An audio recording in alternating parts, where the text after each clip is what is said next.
Pose-toi la question.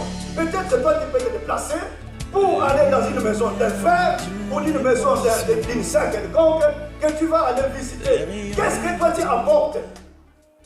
Alléluia. La lumière de Dieu répand sur moi, les rayons de ton éclat pour éclairer les ténèbres de ma vie. Oh, oh, répand la gloire de Dieu. Comme Pierre visitait tous les saints, il descendit aussi vers ceux qui demeuraient à Lydde. Quand il partait, c'est pour aller exhorter, pour aller, n'est-ce pas, encourager les uns les autres. Là où il partait, parce qu'il savait que, comme ils ont reçu Jésus-Christ, ils ont des problèmes. Et vous voyez, son déplacement était pour un but important. Alléluia. Oh, alléluia. Mais il y a des personnes, peut-être nous qui vivons, nous qui avons reçu Jésus-Christ comme Seigneur, il y a d'autres qui déplacent pour aller visiter certaines personnes, peut-être au lieu d'apporter de bonnes choses qui vont édifier la personne, mais les déplacements d'une autre personne, peut-être qui va aller pour aller faire quoi? Détruire. Mais Pierre est allé à Lydde pour aller édifier l'édification des saints qui étaient là. Quand il était parti, la Bible nous dit au verset 33, il trouva un homme nommé Aîné couché sur un lit depuis 8 ans et paralytique. Pierre lui dit, Aîné, Jésus-Christ t'est guéri. Lève-toi et arrange ton lit. Et aussitôt, il se leva. Et c'est ça qui était son but de son déplacement. Mais pose-toi la question. Peut-être toi, tu peux te déplacer pour aller dans une maison d'un frère ou d'une maison d'une sœur quelconque que tu vas aller visiter. Qu'est-ce que toi tu apportes? Alléluia. Qu'est-ce que tu apportes quand tu vas dans une maison d'un frère et d'une sœur? Mais Pierre se déplace pour aller édifier. Et moi, mon rôle, en tant que prédicateur que je suis, quand je vais dans un endroit quelconque, je vais amener, n'est-ce pas, quelque chose qui va ramener la personne à comprendre la voie de Jésus-Christ. Parce que ce que je porte, cette bonne nouvelle, cet évangile que je porte, c'est pour ramener les enfants ou le peuple qui sont dans la, n'est-ce pas, dans la disparition, ceux qui ne comprennent pas la voie de Dieu. Et ce que je vais apporter, c'est d'amener mon frère à comprendre la vie abondante qui est en Jésus-Christ. Témoigner la grandeur, montrer que tout est possible. Dans sa famille, et même si on n'a pas écrit, je suis sûr qu'ils étaient complètement... Il n'avait plus d'espoir. C'est fini pour lui. Mais Christ est venu donner la vie. C'est pour cela que quand moi je me déplace, quand toi tu es frère, mon frère, ma soeur, quand tu te déplaces, qu'est-ce que tu racontes? Quand tu te trouves dans une maison quelconque, qu'est-ce que tu vas dire à ces frères qui sont là? Que tu trouves, ils sont dans des problèmes. Qu'est-ce que tu vas apporter? Et quand tu apportes vraiment l'évangile, quand tu apportes la parole de Dieu, et quand tu demandes à Dieu, le Seigneur va exaucer ce que tu vas demander. Alléluia. Amen. Oh, alléluia. Amen. Nous devons grandir. Nous sommes une église de Jésus-Christ. Nous dit que Pierre s'éleva et partit avec ses hommes. Lorsqu'il fut arrivé, on le conduisit à la chambre haute. Toutes les veuves l'entouraient en pleurant et lui montraient les tuniques et les vêtements qu'elle faisait Dorcas pendant qu'elle était avec elle. Et Pierre, quand aussitôt entendu cette nouvelle, il était parti. Arrivant là-bas, il a demandé à toutes les veuves qui entouraient ses corps. Et il dit, vous sortez dehors parce que j'ai quelque chose que je vais faire. Il a demandé la présence du Saint-Esprit, que Dieu puisse faire quelque chose.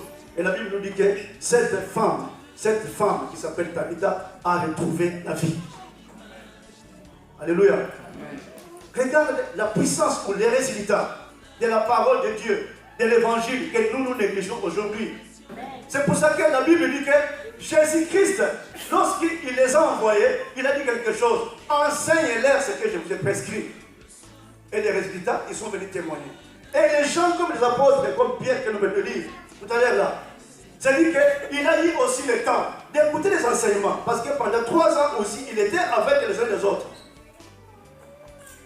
Et lorsqu'il est parti enseigner ce qu'il avait appris, c'est ça qui a fait qu'il puisse obtenir ces résultats. Le premier enseignant, c'est Jésus-Christ. La Bible nous dit que dans une synagogue le jour du sabbat. Jésus-Christ se présente dans une synagogue le jour du sabbat. Il est en train d'enseigner. Il voit une femme qui était là courbée pendant 18 ans. La fille Jésus lui adressa la parole et lui dit, femme, tu es délivrée de ton infirmité. Et lui imposa les mains et à l'instant, elle se redressa et glorifia Dieu. Il y a quelque chose qui est passé. Mais qui est passé par là? C'est Jésus-Christ, le roi des rois. Alléluia. Est-ce qu'on peut l'acclamer, le Jésus-Christ, le roi des rois? Mon frère, je vous dis la vérité, que cette parole, que aujourd'hui il y a beaucoup de gens qui négligent cette parole, mais je vous dis que nous avons quelque chose que le monde n'en a pas. Nous avons quelque chose que le monde n'en a pas. Vous comprenez que nous sommes toujours sur ce thème, les résultats de l'évangile. L'importance de l'évangile, c'est que fait l'évangile, c'est qu'accomplit l'évangile, c'est que réalise l'évangile, toutes ces choses. Si vous lisez la Bible, vous allez trouver qu'avant que Jésus-Christ arrive, il y avait des prophètes. Quelques-uns parmi eux ont accompli des miracles. Mais ce n'était pas à la taille de Jésus-Christ. Alléluia. Jésus-Christ lui-même a dit, celui qui m'a vu a vu le Père, c'est un Dieu par excellence. Souvenez-vous de son nom, Emmanuel, qui signifie aussi Dieu au milieu des hommes. Dieu. Alors, si c'est un Dieu au milieu de nous, Dieu parmi nous, c'est que ce qu'il dit, c'est une vérité. L'homme est limité par sa sagesse. Et même la vie, nos yeux sont limités. Jésus a dit, faites-les à mon nom, vous verrez les résultats. Personne qui est envoûté, qui a des démons, ne peut pas mener une bonne vie sur la terre.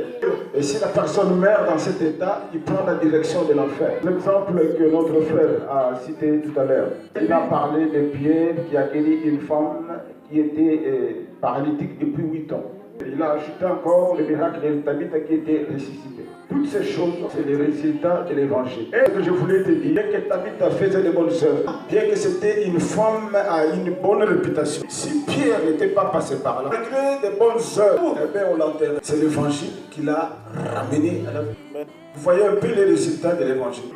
Pierre, quand il était sans évangile, quand il était pécheur dans son village, il n'avait aucune puissance de faire marcher une paralytique ou un paralytique. Pierre ne pouvait pas ressusciter quelqu'un sans évangile. Mais quand il a rencontré Jésus-Christ qui est l'évangile, la puissance de Dieu lui était transmise. Et à son tour, pour aider des personnes victimes.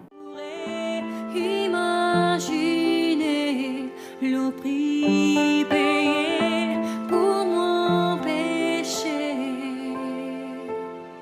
Et me voici pour louer, me voici à tes pieds, me voici pour dire tu es mon Dieu.